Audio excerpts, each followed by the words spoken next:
আপনি 6 নম্বর ওয়ার্ডের দায়িত্বে আছেন। মার্জিনের আশা করেন কীরকম মার্জিন আপনি দিতে পারেন আপনার ওয়ার্ডকে কীরকম মার্জিনের জন্য দেবেন?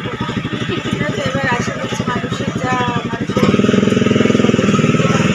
জানিয়েছে যে আমরা হিউজ মার্জিনে আমরা জিতবো, জিতবো তো সেই আশাবাদী মার্জিন এবং মানুষ এখানে সবচেয়ে ভালো মানে যেটা ভালো খবর পিসফুল ভোট হয়েছে এবং এত গরম এতেও মানে ভোটের পার্সেন্টেজ যেটা এত পার্সেন্টেজ ভোট আগে কখনো এই এতে পড়েনি।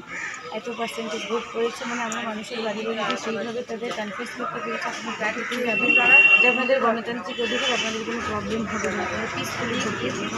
সে আশীর্বাদটা তারা আমাদের উপর ভরসা করতে পেরেছে বলে এত মানুষ ভোট দিতে এসেছে। এই প্রথম এখানে এত পার্সেন্টেজ ভোট করতে প্রত্যেকটা পার্টি, এটা একটা ভালো খবর। বিরোধীদের মনোভাব বলতে আমরা মানুষের সঙ্গে সেইভাবে বিরোধী বলে আমরা ব্যবহার করিনি। আমরা একটা বুথে সিপিএমের এজেন্ট বলুন আর বিজেপি এজেন্ট আমি যদি বিস্কুট দিতে যাই সবাইকে দিচ্ছি, চা দিতে যাই সবাইকে দিচ্ছি, জল দিতে যাই সবাইকে দিচ্ছি। তারা তাদের মনোভাবটা প্রকাশ করার চেষ্টা করলে আলটিমেট করতে পারিনি, আমরা সৌজন্যতা দেখিয়েছি এবং এখানকার যারা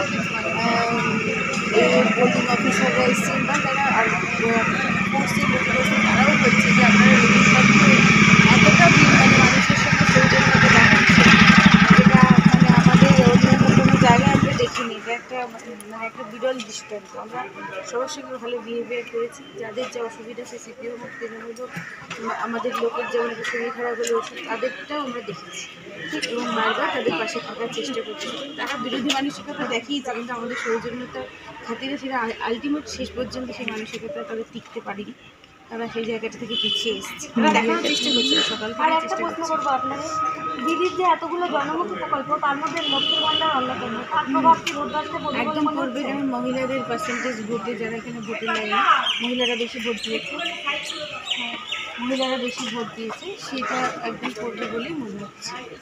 থ্যাংক ইউ, আপনাকে আমাদের চ্যানেল থেকে অনেক ধন্যবাদ।